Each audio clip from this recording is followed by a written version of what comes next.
الفيديو ده متوجه ليكم انتوا كتينيجرز. تعالوا ندردش شوية انا وانتوا في موضوع الدراسة والمذاكرة، وازاي بتغيير شوية عادات صغيرة بتعملوها تلاقوا فرق كبير في درجاتكم، وما تبقوش طول الوقت حاسين انكم مضغوطين وتذاكروا وانتوا حابين ان انتوا تذاكروا. طبعا نفسكم تجيبوا درجات ايه في الامتحان، بس عاداتكم الدراسية وطريقتكم في المذاكرة بتخليكم ما تقدروش توصلوا ليها. طبعا شيء مزعج ويجيب احباط. ايه رأيكم لو علمتكم طريقة تذاكروا بيها بذكاء مش بجهد اكبر، عشان تقدروا تجيبوا درجات اعلى، وكمان يكون عندكم وقت تستمتعوا فيه بالحاجات اللي انتوا بتحبوها. وانا اضمن لكم انكم هتوصلوا للنتيجة اللي انتوا عاوزينها وتلاقوا التوازن ده في حياتكم.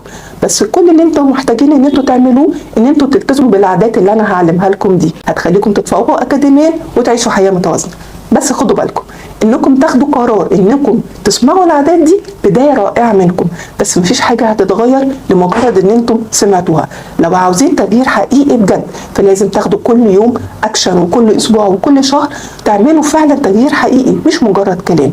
كل يوم نفذوا عاده واحده بس وخلوها جزء من روتينكم اليومي، وانتوا هتلاقوا نفسكم من غير ما تحسوا وبشكل ما فيهوش ضغط بتتحول درجاتكم للدرجات اللي انتوا بتحلموا بيها. يلا بينا نبدا. خليني أبدأ معاكم بأهم عادة في حياتكم كلها، عادة لو ظبطتوها كل حاجة بعدها هتبقى أسهل. إن انتوا تتعلموا إزاي تحفزوا نفسكم. لو أنت زهقان من المذاكرة، حاسس إن هي تقيلة ومملة، أو نفسك تذاكر بس كل مرة بتلاقي نفسك ماسك الموبايل، خليني أطمنك الأول وأقول لك إن أنت مش لوحدك، وإحساسك ده مش معناه إن أنت فاشل ولا إن في حد أحسن منك. ده معناه إنك محتاج بس طريقة مختلفة مش مجهود أكتر. كتير من المراهقين دلوقتي عندهم مقاومة للمذاكرة، واحد شايف ان هي ملهاش لازمة، واحد شايف ان هي صعبة، واحد نفسه ان هو ينجح بس حاسس ان هو بيجر نفسه بالعافية. عشان كده قبل اي نصيحة لازم تفهم حاجة مهمة جدا، اللي بيحصل في دماغك مجرد افكار مش حقيقية. مش هعرف، مش هتنفع، هبدأ بعدين، اللي بعمله ملوش لازمة. اول ما تتعلم تمسك الافكار دي وتغيرها هتشوف نتيجة مختلفة. هات ورقة وقلم واكتب كل الأفكار اللي بتيجي في دماغك لما تيجي تذاكر، زي أنا زهقان، أنا مش فاهم، المذاكرة مملة، مش هنجح. وبعد ما تكتبهم اطلب من حد كبير بتحبه زي بابا، ماما، مدرس يقعد معاك ويناقشك فيها بهدوء، مش عشان خاطر إن هو يحكم عليك، ولكن عشان يساعدك إن أنت تقدر تفهم نفسك أكتر. دلوقتي سؤال مهم، ليه أصلا تذاكر؟ بتذاكر مش عشان خاطر ترضي حد ولا عشان حد يضغط عليك، انت بتذاكر عشان خاطر نفسك، عشان لما تكبر وتبقى شخص مستقل تعرف تعتمد على نفسك وترسم حياتك بإيدك، مش الحياة اللي الظروف بتفرضها عليك. يمكن تقول أنا ممكن أنجح من غير مذاكرة، أكون يوتيوبر، أكون جيمر، حاجات فن كده، وأنا موافقاك، الحاجات دي ممكن تنجح فيها، بس خليها اختيار إضافي مش الاختيار الوحيد. ليه؟ عشان الدنيا مش دايما مضمونة، والدراسة هتفتح لك أبواب يمكن دلوقتي أنت مش شايفها، بس هتفهم قيمتها بعدين. هات ورقة وقلم تانيين واكتب كل الأسباب اللي تخليك تذاكر بجد، أي سبب يهمك أنت مش حد تاني. حط الورقة دي في مكان تشوفه في كل مرة تحس إنك عاوز تسيب المذاكرة وترجع للموبايل أو البلاي ستيشن. دلوقتي خليني أكلمك عن مشكلة مهمة جدا اسمها الاندفاعية. الاندفاعية يعني إن أنت تكون عاوز الحاجة سهلة دلوقتي ومش قادر تستنى عشان الحاجة المهمة بعدين. هي الحاجة اللي بتخليك دلوقتي ان انت تمسك الموبايل بدل من ان انت تقعد تذاكر، انك تحل بسرعة وما تراجعش اللي انت حليته، انك تزهق من القراية والكتابة، انك تخرج مع اصحابك وانت عارف انك عندك امتحان. في اللحظات دي قول لنفسك المشكلة مش في المذاكرة، المشكلة ان انا محتاج اتحكم في نفسي. وافتكر الجملة اللي انا هقولها لك دي، المتعة سريعة بتكسب دلوقتي، بس المستقبل بيكسب لما تصبر شوية. عندك في حياتك حاجتين، wants ونيدز. النيدز هي الحاجات الأساسية زي المذاكرة، التعلم، الرياضة، لو سبتها حياتك هتتأثر. أما الوانتس هي الحاجات اللي أنت نفسك فيها زي اللعب والموبايل، حلوة بس لو اتأجلت الدنيا مش هتبوظ. قبل ما تعمل أي حاجة اسأل نفسك دي نيدز ولا وانتس؟ أنت شخص مهم وتستحق إن أنت تنجح وتستحق إن أنت تعيش حياة كويسة، مالكش دعوة بغيرك بيعمل إيه. اختار اللي يشجعك عشان إن أنت تبقى أحسن.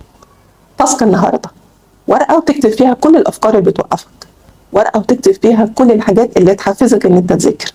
تالت ورقة بعمودين، wants ونيدز، واستخدمها قبل أي قرار، وأوعدك لو عملت ده بصدق هتحس إنك أقوى وأقدر وأقرب للنجاح. تاني عادة، جهز نفسك وهيئ بيئة تساعدك ان انت تذاكر.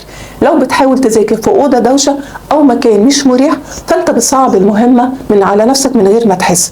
التركيز مش بيجي بالعافية، التركيز بيجي لما البيئة تساعدك ان انت تركز. وعشان كده قبل ما تقول أنا مش عارف أركز لازم تسأل نفسك أنا أصلا مهيئ المكان اللي أنا هذاكر فيه ولا لأ؟ طب إزاي تجهز مكان المذاكرة؟ عشان تركز وتنجز اعمل الحاجات دي. خلي مكان المذاكرة فاضي ومترتب، مكتبك بس عليه الحاجات اللي انت هتذاكرها، وكل ما تخلص حاجة رجعها مكانها تاني. إضاءة كويسة، كرسي مريح، لا تبقى سقعان ولا تبقى حران، لأن جسمك لو متضايق دماغك مش هتركز. موبايلك يا إما يكون في أوضة تانية يا إما يكون مقفول خالص.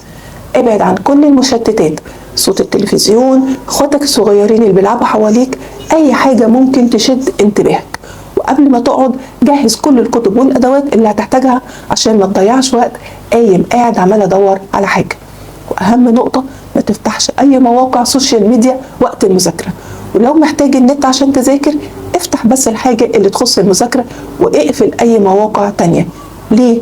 لأن كل مرة تسيب التاسك وتفتح مواقع سوشيال ميديا دماغك بيشتت وبتحتاج وقت طويل عشان ترجع تركز تاني، وده بيعمل لك إرهاق ذهني وبيخلي المعلومة تدخل مشوشة. طيب ازاي تنظم نفسك وانت بتذاكر؟ هات المية بتاعتك أو مشروبك قبل ما تقعد، اضبط التايمر لكل مهمة، خلي قائمة مهامك قدامك وكل مهمة تخلصها اعمل عليها صح. دي مش حاجة بسيطة، دي إحساس بالإنجاز وبيشجعك إن أنت تنجز أكتر. تاسك العادة رقم 2 اللي هنعمله النهاردة، تبص على مكتبك وأوضتك وشوف إيه اللي محتاج يتغير واعمله النهاردة قبل ما تذاكر. العادة رقم 3 إن أنت تعمل جدول أسبوعي.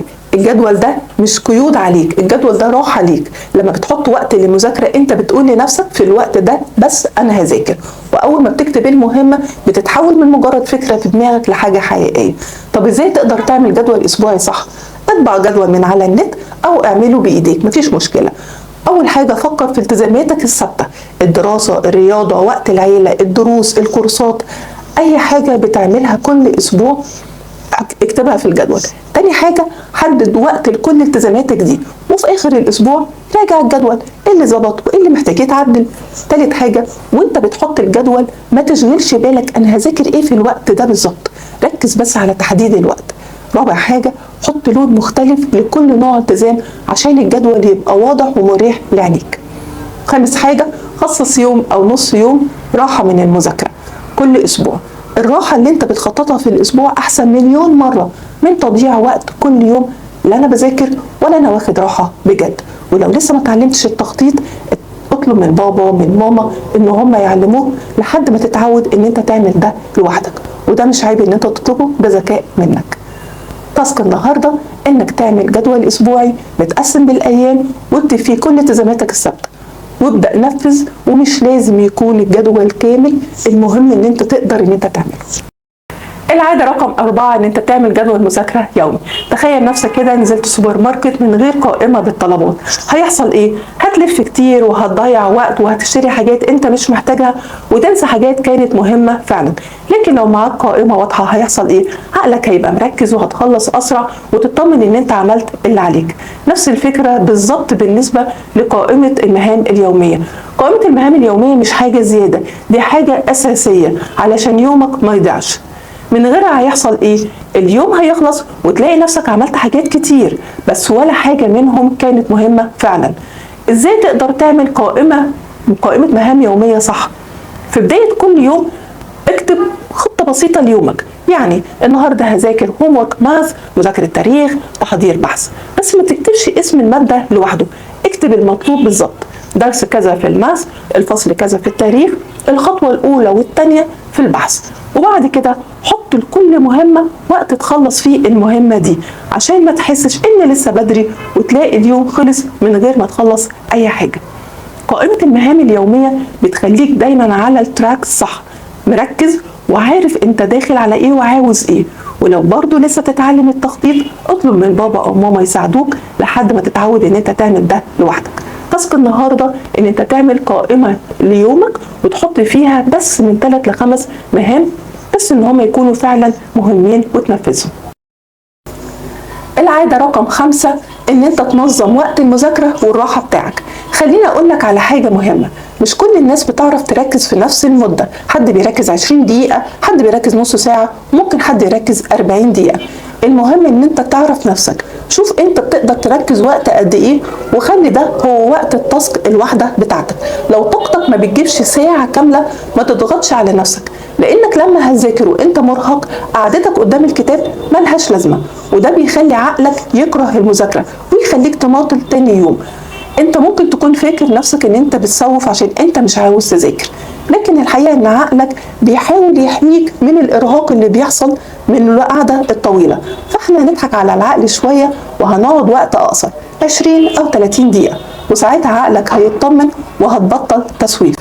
طب نظام المذاكرة الصح المفروض يكون عامل ازاي؟ تظبط تايمر على 20 او 30 دقيقة، تركز تماما لحد ما التايمر يرن، تاخد راحة 5 دقايق. كرر ده كل مهمة، وبعد كل 3 مهام خد بريك اطول شوية حوالي نص ساعة. طب شروط الراحة بتاعت ال5 دقايق ايه؟ راحة يعني مفيش موبايل، مفيش سوشيال ميديا، دول وقت ستريتش، حركة، شرب مية، تعمل حاجة تهدي بيها دماغك. ليه؟ لان الموبايل هيعمل لك وخم وهيخليك تقعد اكتر من ال5 دقايق اللي احنا عاوزينهم وهتفقد تركيزك. اما بالنسبة للبريك الطويل، ابعد عن المكتب، اتمشى شوية، كل سلاك خفيف، ريح عينك ودماغك. ولو نفسك ان انت تمسك الموبايل شوية خليه في اخر اليوم بعد ما تخلص كل اللي مطلوب منك. تنظيم وقتك بين مذاكرة وراحة هيخليك تركز اكتر وتنجز اكتر وتستمتع بوقتك من غير تأنيب ضمير. لكن لما الوقت بيبقى سايح ده بيبقى اسمه ويست تايم او تضييع وقت، لا مذاكرة بجد ولا راحة بجد. الخلاصة العملية انك تعمل تايمر من 20 ل 30 دقيقة، تركيز كامل، راحة 5 دقايق بعيد عن المكتب، تكرار، وبعدين بريك اطول بعد 3 مهام. مهارة التخطيط ومهارة إدارة الوقت من أهم المهارات اللي هتخليك إن أنت تقدر توصل للدرجات اللي أنت عاوز تاخدها، وكمان عارف تستمتع بوقتك. تاسك النهارده إن أنت تعمل جدول ليومك متقسم بالساعات وتحدد فيها تذاكر إيه من إمتى لإمتى، وإمتى الراحة، وهتعمل إيه في الراحة بالظبط. وابدأ حتى لو الجدول مش مثالي، المهم إن أنت تبدأ. وصلنا للعادة رقم 6. خد 3 أنفاس عميقة قبل كل مهمة دراسية. النفس العميق بيوصل الأكسجين لدماغنا بشكل أفضل، وده بيساعدنا على التركيز أحسن. قبل ما تبدأ أي مذاكرة غمض عينيك، خد نفس من الأنف 4 ثواني، وبعدين طلع نفس من بقك 4 ثواني. كرر التمرين ده 3 مرات، هيهديك، هيخلي دماغك تركز، وهيقلل التوتر والغضب. التاسك بتاع النهارده انك تعمل التمرين ده كل مرة هتبتدي فيها مذاكرة. العادة رقم 7. دون ملاحظاتك وانت بتذاكر. انك تكتب ملاحظات طول ما انت بتذاكر دي عادة مهمة جدا، لازم تبقى موجودة في حياتك زي نفسك كده. ما ينفعش تبقى عايز تذاكر بشكل فعال ومش بتكتب ملاحظات طول ما انت بتذاكر الدرس. ليه؟ عشان انت بتذاكر دروس كتير للمادة الواحدة، وكمان بتذاكر اكتر من مادة، فتخيل كده كم المعلومات اللي بتدخل دماغك. مش هتقدر ان انت تفتكرها ولا تقدر تفتكر كل اللي انت ذاكرته غير لما تكتب ملاحظاتك. وكتابة الملاحظات هيساعدك ان انت تقدر تستوعب المعلومات بشكل اكتر من مجرد ان انت تسمعها او ان انت تقراها بس مهم قوي ان انت تكتب ملاحظاتك يدويا بالايد مش باللابتوب، لان الكتابة بالايد هي اذكى طريقة للتعلم. الكتابة بالايد بتفهمك اكتر وبتثبت المعلومة في دماغك اكتر وبتسهل عليك المراجعة. وكمان اقرا ملاحظاتك قبل ما تبتدي في حل اي هوم ورك، عشان ده هينعش ذاكرتك وهتكون مستعد اكتر للهوم ورك بمعلومات قويه، وهتخلص واجباتك بدون اخطاء وباسرع وقت. تخيل كده نفسك وقوه استيعابك للمعلومات وحفظها لما هتكتب ملاحظاتك وقت الدرس، وبعدين تراجعها في نفس اليوم بالليل، وكمان تراجعها تاني قبل ما تعمل الهوم ورك. النتيجة هتكون ايه؟ هتفتكر المعلومات بنسبة مش اقل من 70 ل 80%. مراجعة ليلة الامتحان هتكون من اسهل ما يكون، هتذاكر الامتحان بدون ضغط او توتر، وهيكون عندك وقت لما تحب تاخد بريك ترتاح فيه. التاسك بتاع النهارده ان انت تجهز نوت بوك لكل ماده هتكون معاك طول الوقت عشان تقدر تكتب الملاحظات بتاعه المذاكره فيها. العادة رقم 8 مراجعة درس المدرسة أو الدرس في نفس اليوم. المراجعة في نفس اليوم أقوى من 5 ساعات مذاكرة قبل الامتحان. مراجعة المعلومات الجديدة اللي اتعلمتها في المدرسة أو الدرس أو الكورس من أكتر العادات الدراسية فاعلية، اللي لما هتحطها من ضمن أدواتك للدراسة هتلاقي نفسك في حتة تانية خالص. هتفهم المعلومات أكتر وهتثبت في دماغك اكتر، وهتلاقي نفسك الدروس ما تراكمتش عليك وما بقتش مع قرب الامتحانات حاسس ان انت متوتر ومضغوط. وبالمناسبة التوتر والضغط دول هيخلوك اصلا وقت ما تكون بتذاكر مش قادر تركز ولا المعلومات هتثبت في دماغك، وهتدخل الامتحان ناسي تقريبا نص المعلومات. قبل نهاية كل يوم اقرا الملاحظات اللي اتكلمنا عنها قبل كده اللي تكون كتبتها في المدرسة او في الدرس، او عيد قراءة الدرس مرة تانية. المراجعة مش هتاخد منك وقت طويل نهائي لان لسه المعلومات فريش في دماغك، بس العادة دي هتسهل عليك عملية نقل المعلومات من الذاكرة قصيرة المدى للذاكرة طويلة المدى. التاسك بتاع النهاردة انك تحط وقت في اخر اليوم في جدولك اليومي للمراجعة وتحدد كل يوم هتراجع دروس ايه بالظبط. العادة رقم 9 هو ان انت تستخدم هوم وورك تراكر عشان تتتبع واجباتك والمواعيد النهائية. اسوأ حاجة انت ممكن تعملها في نفسك هو ان انت تسيب الواجبات والمهام ان هم يتراكموا عليك. لو مش منظم هتبقى كل مهمة بتخلصها دايما في اللحظة الاخيرة، ساعتها الامر بيخرج عن سيطرتك، وهتبقى فكرة ان انت تخلص اللي وراك مرهقة جدا ليك، وهتبقى مضغوط نفسيا وهتسوف وتأجل لان المهمة المطلوبة بقت اكبر منك ومش قادر عليها. وساعتها هتلاقي وقتك دايما مضغوط في انك تخلص اللي فاتك وما عندكش وقت ان انت تخلص لا الاختبارات الشهرية ولا تذاكر للامتحانات. من اكتر عادات الدراسة فاعلية هي انك تعمل واجباتك المدرسية اول ما ترجع من المدرسة، واصلا ده بيكون اسهل ليك في انجاز الواجبات لانك لما بترجع بتبقى المعلومات لسه في دماغك وما نسيتهاش. استخدم مخطط عشان تتتبع التواريخ والمهام والمواعيد النهائية للواجبات. اعمل ورقة ب3 أعمدة: المادة، المطلوب، ومواعيد التسليم، وعلم صح لما تخلص. المهم هو تحديث مخططك ده باستمرار عشان ما تضطرش تعتمد على ذاكرتك، وخصوصا لو الذاكرة العاملة عندك ضعيفة ويضيع عليك مع تسليم الهوم وورك او ان انت يتراكم عليك. وراجع دايما مخططك باستمرار عشان دايما تعمل ترتيب لاولوياتك طبقا لميعاد تسليم، وكمان عشان تقدر تقسم الوقت الباقي لو عندك بحث او مشروع. تاسك النهارده هو انك تعمل هوم ورك تراكر وتكتب الهوم ورك بتاعك المطلوب في ماده ايه وتسليمه امتى، وتعلم صح اول ما تخلص المهمه. العاده رقم 10: ازاي تذاكر ماده تقيله وانت قافل منها. خليني اسالك سؤال صريح: في ماده كده اول ما اسمها بيجي قدامك تحس ان صدرك قفل وتقول انا مش طايقها، مش فاهمها، بكرهها؟ خلينا اطمنك ان كرهك للماده مش بسبب الماده، ولكن بسبب تجربه وحشه معاها قبل كده. يلا نفك مع بعض سوا المشكله. يمكن حد يكون قالك انك ضعيف فيها، او اتراكمت عليك في المذاكره، او اتحركت بسببها، او ذاكرتها غلط كتير فدماغك ربط الماده بالاحباط، فاول ما بتيجي تفتحها حاجه تقفلك، وده رد فعل طبيعي عادي جدا مش ضعف منك في الماده. يلا نغير مع بعض سوا قواعد اللعبه. اول قاعده: ممنوع تفتح الماده بنيه انك تخلصها، انت هتفتحها بنيه واحده بس، انك تفهم حته صغيره. الطريقه العمليه لمذاكرتها انك خلي اول تاسك ليها قصير جدا، 10 دقايق او 15 دقيقه بس، حتى لو باقي مواد بذاكرها 30 دقيقه. تاني حاجه انك تختار اسهل جزء مش الدرس كله، حته واحده بس تذاكرها.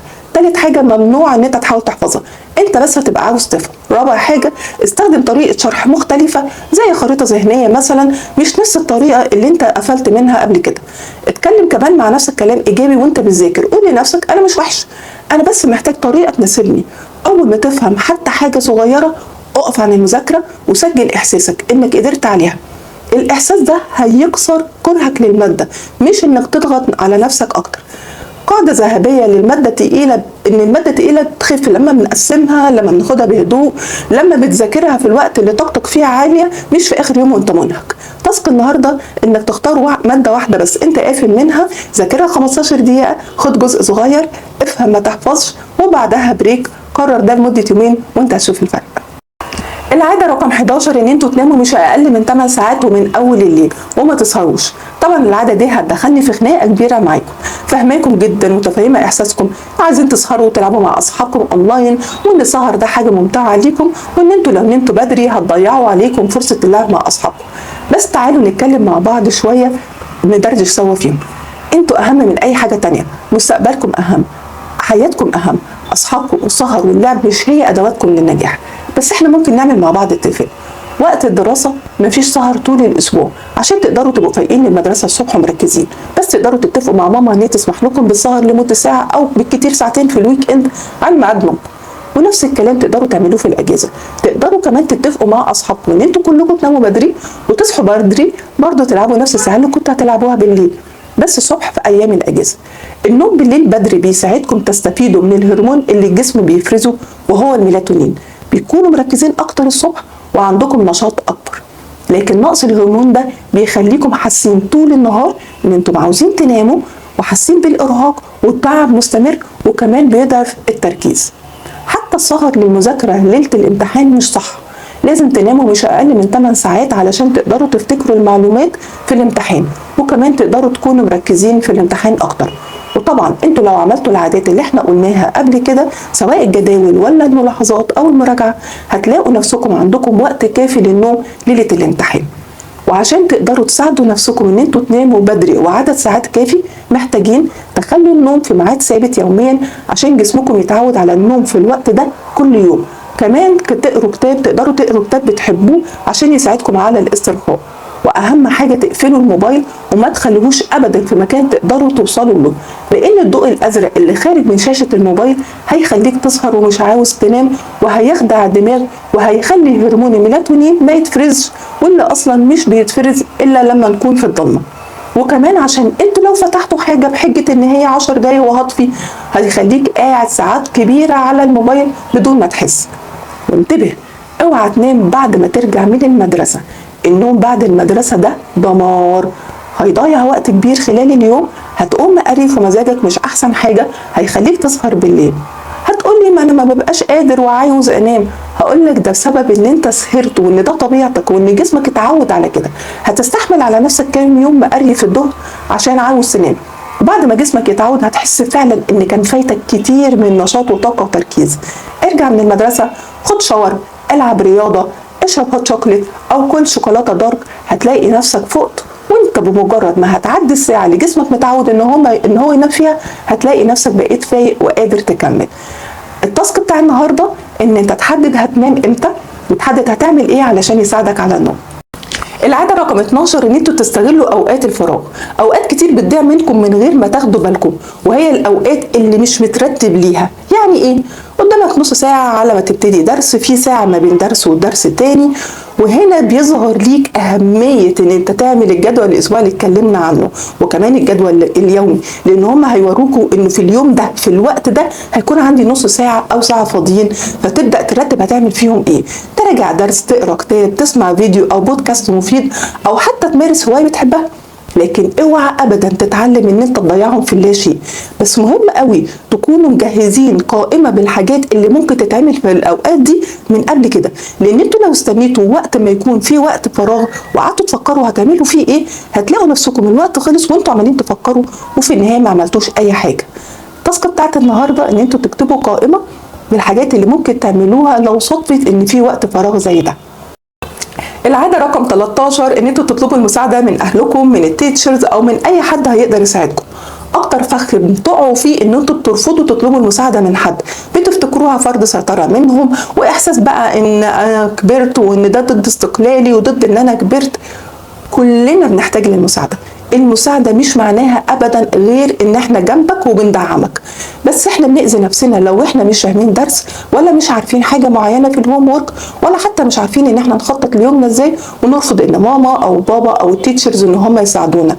ولو انتوا بترفضوا عشان متضايقين مثلا من طريقه الكلام وهما بيساعدوكوا، حاسين ان هي فيها انتقاد مثلا، حقكم ساعتها ان انتوا تتضايقوا، بس الافضل ان انتوا تعبروا عن مشاعركم وتقولوا ان الطريقه دي بتضايقني بكل احترام وبدون تصرفات غير لائقه منكم. تطلبوا منهم ان هم يكون اسلوبهم كلام ايجابي ومشجع، بس اوعوا تضيعوا على نفسكم فرصه ان حد يساعدكم لمجرد ان انتوا رافضين. كل اللي حواليكم موجودين علشان يساعدوكم ان انتوا تنجحوا، فاوعوا ابدا تترددوا تطلبوا مساعدتهم. ولو في حاجه مش فاهمينها وانتوا بتذاكروا، او اسئله جت في دماغكم عن الدرس، اكتبوها في ورقه عشان ما تنسوهاش. واول ما تشوفوا المدرس اسالوا، او اسالوا اي حد من الاهل عنها. تاسك النهارده ورقه وتكتبوا فيها لو انتوا بترفضوا حد يساعدكم، تكتبوا الاسباب وليه بترفضوا، وتفتكروا ان انتوا معاكم حق في اسبابكم ولا لا، ولا دي مجرد افكار غلط في دماغكم. العاده رقم 14 ان انتوا تختبروا نفسكم دايما، ما تستنوش ليوم الاختبارات والامتحانات عشان تراجعوا، جهزوا نفسكم اول باول. العاده دي محتاجه منكم شويه جهد ومثابره، بس مفعولها رائع وقت الامتحان، وهتحسوا بقيمتها فعلا لما تيجوا تحلوا. فاكرين الملاحظات اللي اتفقنا عليها ان انتوا تاخدوها طول ما انتوا بتذاكروا؟ خلي عندكم ساعة أو ساعتين في الويك إند تطلعوا فيها ملاحظاتكم وتراجعوها هي بس، ما تراجعوش الدرس كله. الملاحظات دي هتكون هي أهم النقاط في الدرس، واللي هتسهل عليكم ان انتوا تفتكروا بقية التفاصيل، خصوصا لو في مواد بتحتاج حفظ وانتوا الذاكرة العاملة عندكم ضعيفة شوية. ويفضل لو تراجعوها من خلال أسئلة، يعني تبقى حاطين لنفسكم أسئلة زي اللي انتوا بتتعرضوا ليها في الهوم ورك أو في المدرسة أو الدرس، وتراجعوا الملاحظات كإجابات ليها. تاسك النهارده تحطوا وقت محدد في الجدول الاسبوعي بتاعكم لمراجعه ملاحظاتكم، بس كل اسبوع تكون محددين مادتين بالظبط تراجعوهم، تاريخ وعربي. اوعوا تكتبوا انا هراجع وخلاص، لازم تحددوا المواد بالاسم. العادة رقم 15 تراجعوا مذاكرتكم دايما قبل ما تعتبروا نفسكم خلصتوا. لما تخلصوا مهمة زي الهوم ورك او مذاكرة درس، ما تعتبروش نفسكم خلصتوها الا لما تراجعوا اللي انتوا عملتوه كويس قوي، وتشوفوا لو في اي اخطاء جاية من عدم تركيز او اندفاعية. لازم ننتبه لاخطاء املائية، اخطاء في النحو، اجابات غلط او غير كاملة، نسيتوا معلومات ما كتبتوهاش، مثلا ان انتوا جاوبتوا في الماث صح. المراجعة دي بتخليكوا دايما عندكم اتقان لمذاكرتكم وواجباتكم بنسبة مش اقل من 90%، وهتقلل عندكم الاندفاعية، خصوصا وقت ما تكونوا بتجاوبوا في الامتحانات. لان اكبر غلطة بتعملوها في الامتحان هي انكم ما بتراجعوش بعد ما بتخلصوا، فبتتفاجئوا ان في اخطاء كتير كنتوا ممكن تنتبهوا ليها لو كنتوا راجعتوا، او تنتبهوا ان انتوا نسيتوا جزء من سؤال او حتى سؤال كامل. تاسك النهارده تكتبوا كل الأسئلة اللي أنا قلتها لكم دلوقتي في العادة دي، أو أي أسئلة تانية تيجي في دماغكم عشان تتشكوا بيها كل مهمة قبل ما تخلصوها. العادة رقم 16 إن أنتوا تخلوا عندكم مفهوم التعلم الذاتي، ما تستنوش حد يديكم المعلومة ويسقيها ليكم بالمعلقة، دوروا على المعلومة بنفسكم. عارفين ده ممكن يعمل فيكم إيه؟ يغير حياتكم وطريقة تفكيركم، ويخليكم بجد ناس ناجحة، ناس مبادرة قادرة ان هي تنجح، بتاخد اكشن بنفسها، مش مستني حد يقول له يعمل ايه. عندكم جوجل وادوات الاي اي واليوتيوب، وعندكم مواقع زي RXL واكاديمية خالد وغيركم تقدروا تدوروا عليهم يساعدوكم في شرح درس او حل واجبات. ولو مش عارفين تعملوا ده ازاي، اسالوا حد كبير وخليه يعلمكم. لو الدرس مش موجود، مامتك مش عارفه تشرح لك الدرس، يبقى ليه انا اعمل كده في نفسي؟ لازم يكون عندي عقليه الناجحين، ولازم انا ادور على المواقع بنفسي. تاسك النهارده ان انتوا تكتبوا كل المواقع اللي هتساعدكم في المواد علشان تبقى جاهزه ليكم وقت ما تحتاجوها. العاده رقم 17 والاخيره ان انتوا دايما تقيموا يومكم، لازم دايما تراجعوا يومكم في اخر اليوم، محتاجين تعملوا ريفليكشن، لان هو ده اللي هيضمن لكم تفضلوا على التراك الصح، وتنتبهوا لو كنتوا بتعملوا حاجات تضيع منكم اليوم على الفاضي. دايما اخر كل يوم اسالوا نفسكم، هل استفدت كويس من اليوم؟ هل خططت صح؟ هل قدرت ان انا استفيد من وقتي بشكل صح؟ طيب ايه اللي انا عملته غلط ضيع عليا اليوم على الفاضي؟ ايه اللي اتجنبه وما اكرروش تاني علشان مذاكرتي تكون فعالة؟ اخر تاسك موجوده معانا ان انتوا تكتبوا كل الاسئله دي في ورقه وتحطوها قدامكم قريب منكم عشان تقدروا تراجعوا يومكم كل يوم قبل ما تناموا. لو التزمتوا بالعادات دي واحده واحده، انتوا مش بس هتنجحوا، انتوا هتبنوا نفسكم وهتبقوا شخصيات